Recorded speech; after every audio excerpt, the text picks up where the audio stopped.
This Bianca Belair idea would split WWE fans right down the middle. In this video, I'm going to tell you exactly what this idea is and why I don't like it. Why I hope this does not happen. Look, Bianca Belair, she's been around the game for quite some time, and she has continuously evolved. She's continuously progressed, and 2024 was a perfect scenario, a perfect example of just that. Think about it like this. For most of Bianca Belair's career with WWE, ranging from NXT to the main roster, she's been booked as a top star, but as a top single star. She's never really been in a tag team up until 2024. It all started in January when Jade Cargill made her WWE in-ring debut at the Women's Royal Rumble match and had a stare down with Bianca Belair. Sure, they didn't get to mix it up as fans wanted, and we still haven't seen them get to mix it up. In fact, it was Jade Cargill who was paired with Bianca Belair earlier this year, WrestleMania 40.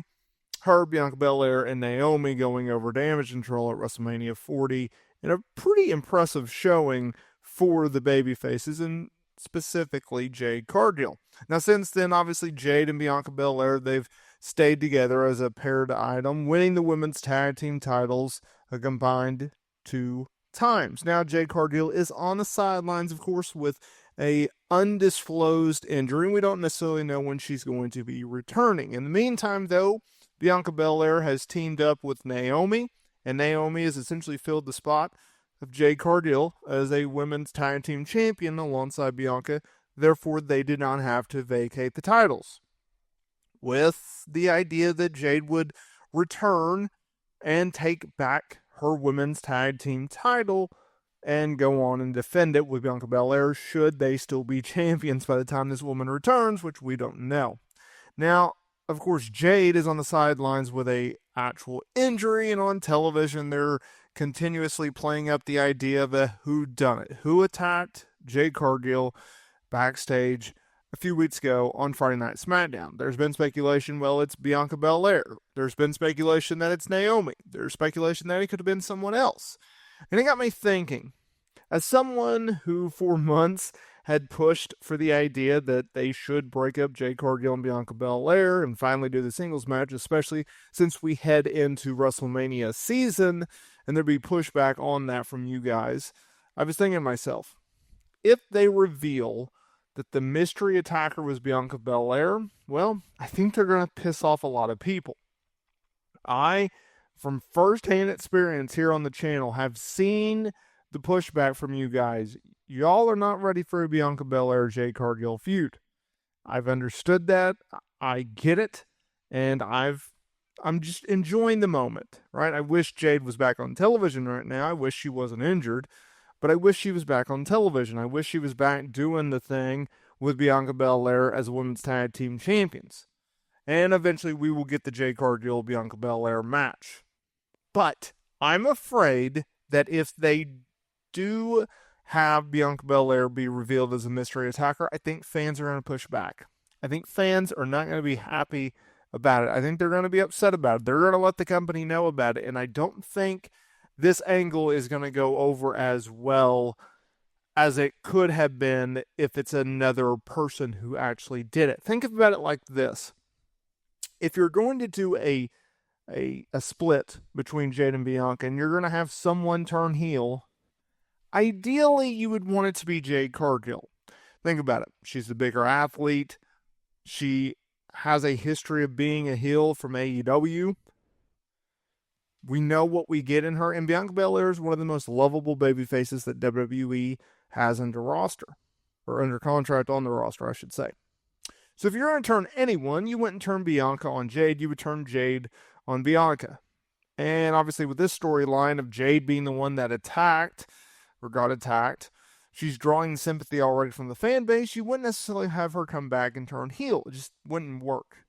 However, the idea of a Naomi, who I believe is going to be revealed as a mystery attacker, makes a heck of a lot more sense. I'll tell you why. Because Naomi has been right there. She's been at the forefront of seeing Jade Cargill and Bianca Belair find all of this success. And let's be real, Naomi hasn't done much since returning to WWE after leaving the company, going to TNA, having a Knockouts championship run, and then returning in January at the Women's Royal Rumble match. She hasn't really done much. She's been there, she's been around, she's been on television. She hasn't done much. She hasn't found a lot of success. Therefore, you can build up a lot of resentment towards Jade and Bianca Belair. You want to find success, you might as well take out someone you've been close with, right? Take their spot and see if you can get away with it, right? It's not full-blown heel, but there are tendencies of truth in that heel turn, right? Where you can be like, okay, I come up with this idea, and then you slowly turn to the dark side kind of thing. So if you do it like that, I think it makes sense. But I don't think fans want Jade Cargill, Bianca Belair to feud just right yet. I just don't. Everything that I've seen from you guys, y'all don't want to see it. You want to see more.